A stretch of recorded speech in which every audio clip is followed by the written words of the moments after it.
All right, we're going to work on quadruped diaphragmatic breathing and then how we can make it a little bit harder as we start to incorporate that forced exhale to really engage those lower abs. The key to this exercise is what's actually happening in the shoulder while we're maintaining the alignment of our spine.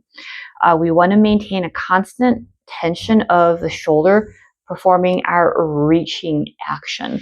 The reach coming through the shoulder blade and not through the upper trap. So we're going to start off in hands and knees position. And again, I'm going to kind of demonstrate just no tension in the shoulder, and you can see how my body kind of sags between my arms. So we want to add some tension by pushing our body away from the floor, engaging the shoulder, feeling the shoulder blades slide apart. Now, when I do this, you don't want to round your back like we're stretching into cat position. So we still want to maintain that neutral alignment as if I'm keeping my neck long and I'm stretching my spine from my tailbone all the way to the top of my head to maintain length of my spine. Take a deep breath in with your nose, and you should feel as you're breathing that you're breathing between the shoulder blade and you're filling that upper back for that 360-degree diaphragmatic breath. And when you exhale, we're going to do a little bit of a forced exhale out through the mouth.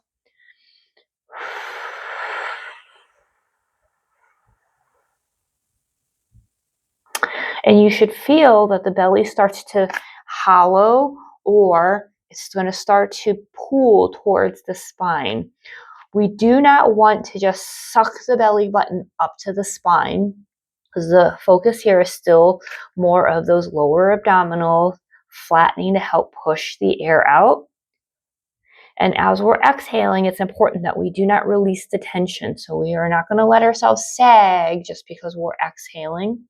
So I'm going to inhale, engage the shoulder, feel the back expand, and then we're going to exhale, maintaining the length of our spine and the tension through the shoulder, pushing away, okay?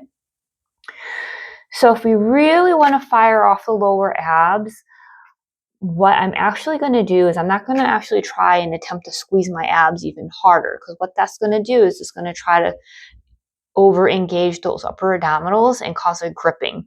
And then I'm going to most likely see a lower abdominal pooch, what we're trying to avoid with this exercise. So what I'm going to do instead is I'm going to get on to my elbows. I want to keep my hip over my knee. I'm going to drop down, and I'm going to let my head drop down too. So in this position, you want to make sure that you're keeping the spine nice and long.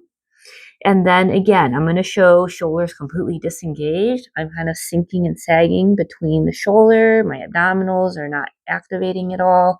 So we want tension through the shoulder. So we're going to drive the shoulders into the mat. We're going to keep the spine nice and long. So we're going to think about almost like you're pointing your tailbone at the wall, okay?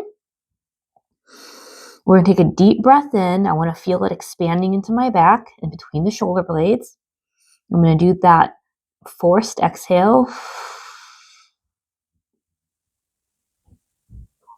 And I want to try to make the exhale equal or longer than my inhale.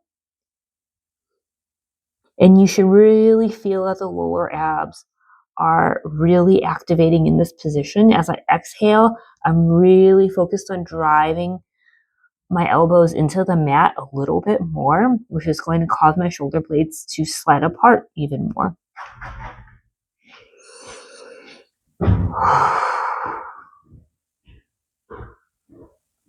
So that's going to be our diaphragmatic breathing with that forced exhale from our quadruped position onto elbow position to make it a little bit harder and to really drive home that kind of lower abdominal contraction and flattening.